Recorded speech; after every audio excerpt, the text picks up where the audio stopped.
Di episode 130 sebelumnya, Wang Lin dan Chen Long akhirnya bersatu untuk membunuh Tang Lang, yang sejak awal berniat jahat pada Cheng Long dan kawan-kawannya.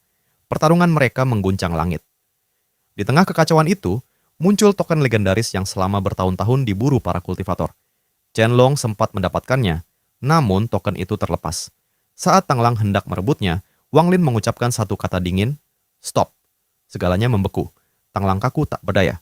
Dalam celah waktu itu, Wang Lin mengambil token tersebut. Namun dengan amarah terakhirnya, Tang Lang melepaskan jiwa asalnya dan berubah menjadi naga guntur raksasa. Kilat menyambar liar, tekanannya menghancurkan ruang. Wang Lin terus terdesak hingga ke tepi jurang hisap yang gelap dan mengerikan. Tak ada jalan mundur. Wang Lin melompat, dan tanpa ragu, naga guntur itu ikut menerjang masuk ke dalam kegelapan. Oke, kembali lagi bersama gua Chinmu KGN, cerita berlanjut. Saat Wang Lin dikejar naga guntur itu, tekanan petir memenuhi seluruh jurang. Tanpa pilihan, ia melompat ke dalam kegelapan. Dan tanpa berpikir panjang, naga guntur itu pun langsung mengikuti. Namun, naga hijau itu tidak menyadari bahaya yang mengintainya. Begitu ia melompat ke dalam lubang, kesadarannya tersentak oleh daya isap yang mengerikan. Ia segera meronta. Baut-baut petir menyambar dari tubuhnya, dan kilat sebesar ember menghantam dinding tebing, merontokkan bongkahan-bongkahan batu yang berjatuhan ke dalam kegelapan. Semakin dalam ia terperosok, semakin dahsyat daya isap yang mencengkeramnya. Naga hijau itu mengaum, petir berkilauan di sekeliling tubuhnya, berusaha menahan tarikan tak kasat mata itu. Tepat ketika ia hendak menyerbu ke atas, kepalanya berputar. Matanya menangkap sosok Wang Lin yang meluncur turun dengan hati-hati menyusuri dinding di bawahnya. Raungan mengguncang ruang sempit itu. Naga tersebut mengabaikan kesempatan untuk melarikan diri dan justru menerjang ke arah Wang Lin. Wajah Wang Lin menggelap. Dalam hati ia mengutuk. Naga ini bahkan tidak memahami bahaya yang sedang dihadapinya. Ia sudah merasakan kekuatan isap yang mengerikan itu, namun tetap memilih menyerang. "Begitu besar kebencianmu," gumam Wang Lin lirih. Ia menghentikan aliran energi spiritual surgawi dalam tubuhnya. Seketika, tubuhnya terseret deras oleh daya isap dan meluncur cepat ke bawah. Naga hijau itu tertinggal sesaat, namun segera mengejar. Satu manusia dan satu naga terus tenggelam. Semakin dalam, semakin jauh dari cahaya. Wang Lin merasakan tarikan dari bawah berubah seperti pusaran badai yang menggila. Raungan terdengar dari belakang. Naga hijau membuka mulutnya, dan sebuah bola petir raksasa melesat keluar, menghantam ke arah Wang Lin dengan kedahsyatan laksana murka langit. Mata Wang Lin membeku. Ia hendak menghindar, namun bola petir itu mendadak berhenti, lalu menyimpang dari jalurnya dan jatuh lurus ke bawah. Ekspresinya berubah. Ia merasakan kekuatan isap yang tak terbayangkan bangkit dari kedalaman. Tanpa ragu, ia menepuk tas penyimpanannya. 3 pedang terbang melesat keluar, membentuk formasi dan menghunjam dinding, saling menopang. Wang Lin mencengkeram salah satunya erat-erat. Saat tangannya menggenggam pedang, daya isap di bawahnya meledak dahsyat. Bola petir itu yang pertama terseret, jatuh lurus ke dalam jurang tak berdasar. Cahayanya sempat menerangi bagian bawah lubang. Wang Lin menatap ke bawah, hanya kegelapan tanpa akhir yang menyambutnya. Lalu cahaya itu padam, ditelan sunyi. Naga guntur kuno itu tertegun. Untuk pertama kalinya, ketakutan terpancar di matanya. Ia tak lagi berusaha menelan Wang Lin, melainkan berjuang terbang ke atas. Ia takut. Dalam warisan ingatan kunonya, pemandangan ini terasa begitu akrab, pertanda kehancuran. Ia mengaum keras, tubuhnya diselimuti kilat, menahan sebagian daya isap dan berhasil naik sekitar 30 kaki. "Ingin lari?" Mata Wang Lin berkilat dingin. "Jika bukan karenamu, aku takkan terperangkap di sini." "Berhenti." Energi spiritual surgawi melonjak dalam tubuhnya. Mantra penghentian surgawi diaktifkan. Tubuh naga guntur itu membeku sesaat. Raungan tak rela menggema, lalu ia terseret lebih dari 100 kaki ke bawah. "Kau tak akan lolos!" Wang Lin sendiri ikut terseret.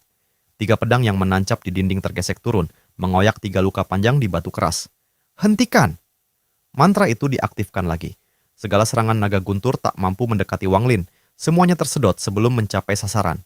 Putus asa, naga itu hanya bisa menatap saat dirinya semakin dekat dengan kehancuran. Tiba-tiba, daya isap meningkat berkali lipat. Tarikannya seperti tangan raksasa yang ingin merobek segalanya. Lengan Wang Lin nyaris terlepas, namun ia bertahan. 3 pedang tergerus, goresan dalam memanjang di dinding. Tak cukup. Dalam krisis itu, Wang Lin mengirim indera ilahinya ke dalam tas penyimpanan. Pedang langit dan pedang setengah bulan melesat keluar, menghunjam dinding di bawah kakinya. Ia berdiri di atas keduanya, terus meluncur turun bersama 5 bilah pedang yang mengoyak dinding, menciptakan 5 luka panjang bergema oleh suara gesekan yang memilukan.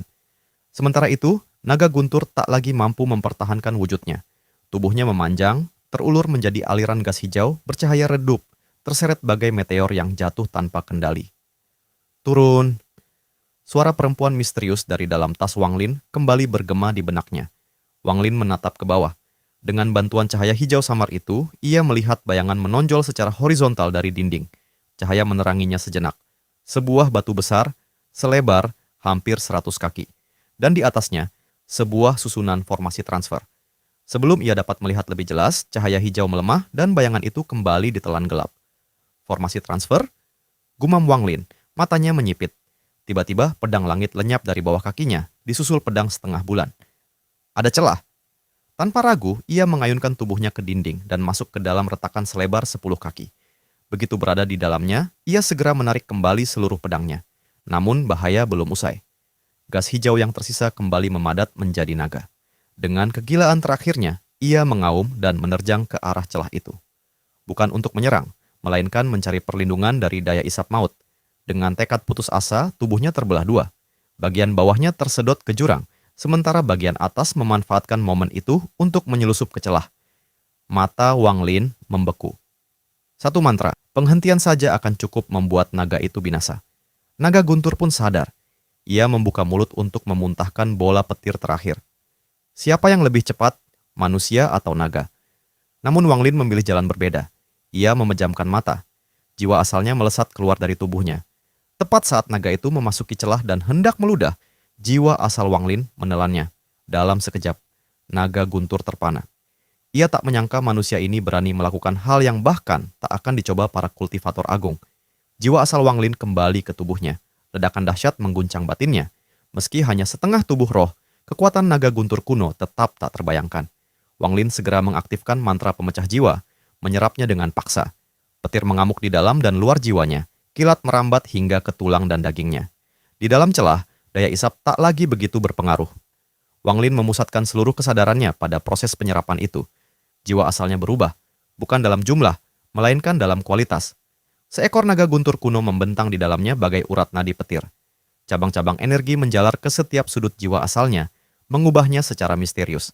Melahap, naga guntur kuno sama dengan menelan langit yang dipenuhi badai. Bahkan para peramal agung takkan berani mencobanya.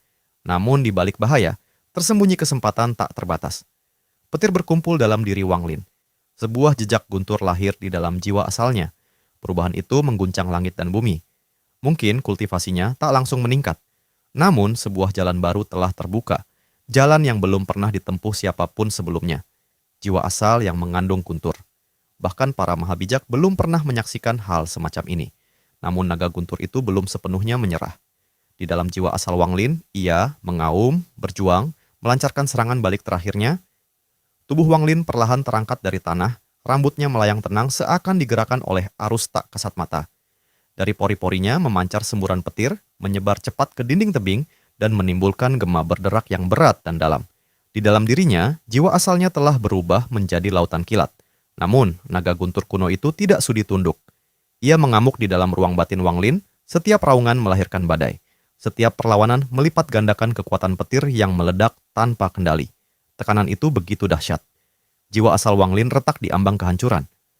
Andai bukan karena tekadnya yang sekeras baja, jiwa asal seorang kultivator biasa pasti telah hancur menjadi debu kesadaran. Tiba-tiba, jiwa asal Wang Lin membuka mata. Sepasang mata itu memancarkan kilat purba, dingin dan agung, seolah naga guntur sendiri tengah menatap dunia. Dalam sepersekian napas, Wang Lin memahami satu hal. Jika ia membiarkan jiwa asal itu tetap berada di dalam tubuhnya, tubuh jasmaninya akan hancur tersambar oleh kekuatan yang tak mampu ditampungnya. Tanpa ragu, jiwa asalnya terbang keluar. Ia berdiri di hadapan dirinya sendiri, tenang, tegas, tangannya terulur. Ia meraih langsung ke dalam jiwa asalnya. Ia mencengkeram naga guntur itu. Raungan menggelegar mengguncang celah sempit. Petir menyambar liar dari jiwa asalnya, menghantam dinding dan menciptakan suara pecah yang bersahutan. Namun Wang Lin tak melepaskan genggamannya. Dengan tangan kiri, ia membentuk segel demi segel pembatasan.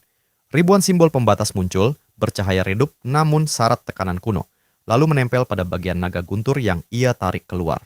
Segel pertama, lalu segel kedua. Ia meraih lagi, menarik bagian lain, menyegelnya. Proses itu berulang, tarik, segel, tekan, telan. Dengan kekuatan eksternal dari dirinya sendiri, Wang Lin membantu jiwa asalnya menaklukkan naga guntur itu, sedikit demi sedikit. Siklus pemeteraian dan pelahapan berlangsung tanpa henti. Waktu kehilangan makna. Hari dan tahun menghilang dalam sunyi. Tubuhnya mengering, menyusut seperti kerangka berbalut kulit tipis. Namun ia tidak mati. Ia memasuki hibernasi mutlak, menjaga bara kehidupan tetap menyala di antara kedua alisnya. Di dalam ruang jiwa asalnya, naga guntur masih meronta, tapi kini tubuhnya dipenuhi segel tak terhitung jumlahnya. Lapis demi lapis membentuk segel agung berbentuk naga yang melilit dirinya sendiri. Jiwa asal Wang Lin menyusut hingga seukuran Nascent Soul. Namun itu bukan pelemahan. Ia berubah menjadi inti petir murni. Jutaan kilat perak bergerak di dalamnya, sunyi namun mematikan. Pada suatu hari yang sunyi, Wang Lin membuka mata. Dua sinar petir melesat dari tatapannya. Jiwa asalnya kembali ke tubuh yang layu, sempat terhalang sesaat, lalu menyatu. Sekejap, petir menjalar ke tulang dan daging. Tubuhnya pulih dalam beberapa napas. Ia tidak menyerap naga guntur sepenuhnya. Hanya seperlima yang menyatu. Sisanya tersegel, tertidur di dalam. Kini setiap mantranya membawa jejak guntur. Sungai neraka, teknik pembatasan. Semua berubah. Lebih tajam, lebih mematikan. Kekuatannya melampaui asendan tahap awal. Bahkan tahap menengah tak lagi membuatnya gentar. Namun, ada harga yang harus dibayar. Saat ia mencoba mengeluarkan jiwa asalnya kembali, ia tak bisa. Jiwa itu tak lagi bebas meninggalkan tubuh. Wang Lin terdiam. Tatapannya tenang. Apakah ini harga dari mutasi ini? Ia menghela napas panjang. Bukan waktunya mencari jawaban. Tangannya menepuk tas penyimpanan. Sebuah token ungu muncul di telapak tangannya. Token itu sepenuhnya berwarna ungu, dengan jejak cahaya keemasan mengalir samar di dalamnya, seolah sepotong emas ungu yang dipadatkan oleh langit dan bumi. Namun saat disentuh, jelas ia bukan kayu, bukan pula logam biasa. Wang Lin tak memedulikan asal bahannya. Ia hanya menatapnya dengan saksama. Di permukaannya terdapat beberapa rune yang rusak. Setelah ragu sejenak, ia menyapu token itu dengan indera ilahi. Penyimpanan. Di dalamnya terbentang ruang unik, diselimuti kabut ungu. Sebuah perangkat penyimpanan. Dan di sana, hanya satu benda. Pedang. Bukan pedang surgawi, melainkan salah satu dari 12 pedang. Wang Lin segera memahami. Pedang itu pasti milik murid terakhir pedang Dalu yang terperangkap dalam kabut. Saat murid itu dikorbankan demi token, pedangnya ikut terserap. Dengan satu pikiran, pedang itu terbang keluar dan menghunjam tanah di sampingnya. Setelah memastikan tak ada lagi rahasia tersembunyi, Wang Lin menarik indera ilahinya dan termenung. Selain bahannya yang misterius, tak ada yang istimewa. Jika aku tak melihatnya terbentuk dari kabut, sulit dipercaya benda ini diincar orang-orang seperti All Seer, Ling Tianhao, dan Blood Ancestor. Token ini adalah kunci. 4 gua palsu harus dibuka sebelum pintu terakhir terbuka. Menurut Yao Xixue, Sang Maha Melihat dan yang lain tak tahu tentang gua palsu keempat. Tapi leluhur darah tahu, Chen Long dan Grid mengetahui ia memperoleh token itu, meski Chen Long tak melihat seluruhnya. Jika ia berada di posisi Chen Long, ia pun akan mengira Grid telah merebutnya. Wang Lin menarik napas panjang. Pandangannya menembus celah menuju kegelapan pekat di luar. Token ini tak berguna jika aku terjebak di sini. Grid pun tak berani berteleportasi, apalagi aku. Ia mengeluarkan sebuah kristal, mencoba mengaktifkannya. Gagal. Retakan tempat ia terperangkap hanya selebar beberapa puluh kaki. Di luar daya hisap tak pernah berhenti. Saat ia mendekat, tubuhnya hampir tersedot. Ia mundur. Aku ingin tahu nasib monster nyamuk itu, dan hasil pertarungan senior Joey dengan Grid. Tapi meski Joey menang, ia takkan tahu aku di sini. Bahkan indera pedangnya tak mampu menjangkau tempat ini. Ia mencoba pelarian bumi. Gagal. Dinding ini bukan tanah biasa. Bendera jiwa muncul di tangannya. Sebuah jiwa dilempar ke dinding. Seketika terdengar jeritan memilukan. Jiwa itu terkoyak dan tersedot ke kedalaman. Titik bahaya. Wang Lin duduk bersila. 3 pedang, 1 lengan terpenggal, dan sebuah tengkorak melayang keluar. Kini ia memiliki 7 dari 12 pedang. Ular, kuda, ayam, anjing, dan lainnya telah berada di tangannya. Dengan hembusan energi asal, 7 pedang melayang mengelilinginya. Kilat menyatu dalam energi itu, menghubungkan setiap bilah menjadi satu kesatuan. Formasi pedang 7 bintang terbentuk. Dengan gunturku sebagai pengikat, kekuatannya meningkat 30%. Energi asalnya terus memurnikan pedang. Wang Lin beralih pada lengan dan tengkorak. Di dalamnya tersegel jiwa asal dan energi pedang Ling Tianhou. Dengan dua tarikan energi asal, ia mengekstrak dan melahap energi pedang itu. Biasanya, jiwa asalnya akan merasakan sakit hebat. Namun kini, tidak. Justru terasa nyaman. Ia tersenyum tipis. Masih pantaskah ini disebut jiwa asal? Sebuah bola pembatas muncul, membesar hingga 5 kaki, dipenuhi lapisan segel. Dengan satu isyarat, bola itu terbelah seperti bunga mekar. Di dalamnya, Du Jian dari Divisi Merah membuka mata. Jiwa asalnya tersegel. Kini ia tak lebih dari manusia biasa. Suara Wang Lin tenang, dalam. Kakak senior Du, katakan rahasia guru. Du Jian tersenyum getir. Kalau aku bicara, kematian menantiku. Tatapan Wang Lin menembusnya. Kilat sejati bersinar dari matanya, bukan mantra, melainkan guntur langit. Du Jian gemetar. Ia pernah melihat kultivator bermata petir, tapi tak pernah merasakan tekanan sedalam ini, seperti berdiri di bawah murka langit. Tanpa kata, Wang Lin menyeretnya ke dekat celah. Daya hisap menguat.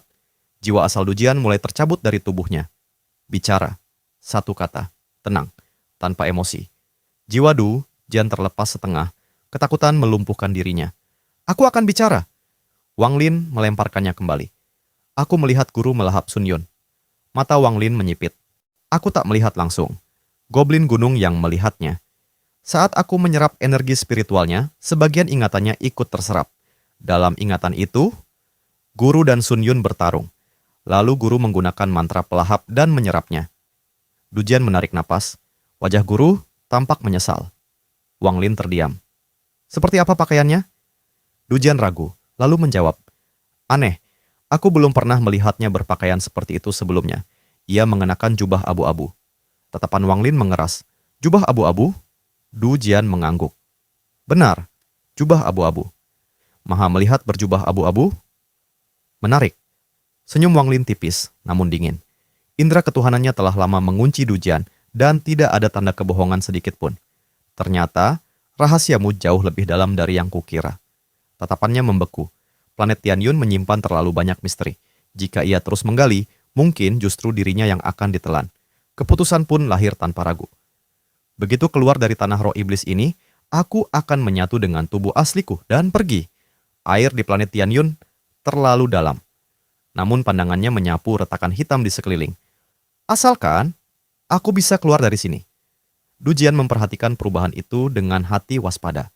Ia lega karena dipercaya, tetapi celah hitam yang menelan cahaya di hadapannya membuat jiwanya bergetar. Tepatnya, tempat apa ini? Rasa ngeri saat jiwa asalnya hampir tercabut masih membekas. 7 pedang pusaka melayang di udara, terhubung kilat dan energi asal. Tekanan yang terpancar membuat napasnya berat. Aku tak bisa terus ditekan seperti ini. Jika aku menembus ascendant, mungkin ada harapan. Ia sudah setengah langkah menuju ranah itu. Tinggal 1 langkah hidup dan mati. Daripada menunggu mati, lebih baik bertaruh. Namun tatapan dingin Wang Lin menghantamnya seperti air es. Tekad itu runtuh seketika. Wang Lin mengangkat tangan. 7 pedang kembali ke tas penyimpanan. Aku beri kau 1 kesempatan menembus ascendant. Jika berhasil, akan kuberikan keberuntungan. Du Jian tahu, ini bukan belas kasihan. Seorang pria sejati menepati janji. Wang Lin mengangguk pelan. Du Jian menutup mata. Aku bertaruh sekali ini. Domainnya bergerak. Jiwa asal surgawi perlahan keluar. Energi asal mengalir deras, menghancurkan segel yang menahannya. Mata Wang Lin berbinar. Sejak awal, ia memang berniat menjadikan Du Jian penjaga surgawi. Jika berhasil, nilainya setara kultivator ascendant puncak. Bahkan setengah langkah yin yang. Risikonya tinggi, namun hasilnya luar biasa. Berhasil atau mati, itu takdirmu. 3 hari berlalu. Jiwa asal Du Jian hampir menyatu sempurna dengan energi asalnya, hingga tiba-tiba api asal muncul dan hendak membakar segalanya. Jeritan sunyi mengguncang ruang. Wang Lin melangkah maju. Tangannya menembus jiwa asal itu. Api asal justru mengalir ke tubuhnya. Dalam sekejap, api menyelimuti jiwa asal Wang Lin. Namun yang muncul bukan penderitaan, melainkan kenyamanan. Petir meledak dari dalam jiwanya, bercampur api, membentuk gambaran langit murka. Dalam satu tarikan napas, ia menyerap seluruh api asal itu. Du Jian selamat. Namun energinya terkuras. Meski menembus ascendant, ia akan menjadi yang terlemah di ranah itu, kecuali memperoleh keberuntungan yang dijanjikan. 10 hari kemudian, aura ascendant meledak dari tubuhnya. Ia membuka mata. Apa keberuntungan itu? Nada Wang Lin tenang. ritual rahasia, menyempurnakan tubuh, mengubah jiwa, kau akan memiliki peluang mencapai ascendant akhir, bahkan setengah langkah yin yang. Jantung Du Jian bergetar. Bisakah aku tetap sadar? Jika kau bertahan 1000 tahun, akan kuberi kebebasan. Tak boleh ada perlawanan. Du Jian menggertakkan gigi. Ia tak punya pilihan. Segel terbentuk di tangan Wang Lin. Jejak surgawi ditempelkan di antara alis Du Jian. Ritual dimulai. Langkah pertama, memurnikan tubuh hingga tak dapat dihancurkan harta biasa. Langkah kedua, menghancurkan jiwa asal, membangunnya kembali, lalu menanamkannya tanpa benar-benar menyatu. Langkah ketiga, memurnikan organ, memutus rasa sakit dan kebutuhan energi. Langkah terakhir, menghapus indera keilahian, menyisakan kecerdasan tanpa emosi, tubuh kuat, tanpa rasa sakit, tanpa ragu, sebuah boneka yang tetap berpikir. Inilah penjaga surgawi, metode Kaisar Langit Qinlin, dan kini Wang Lin menirunya. Tatapannya tajam menembus kehampaan. Jika gagal, aku hanya bisa mencoba pada Yao Xixue. Karena mungkin hanya penjaga surgawi yang mengetahui jalan keluar dari tempat terkutuk ini. Dan Wang Lin tidak pernah bertaruh tanpa tujuan.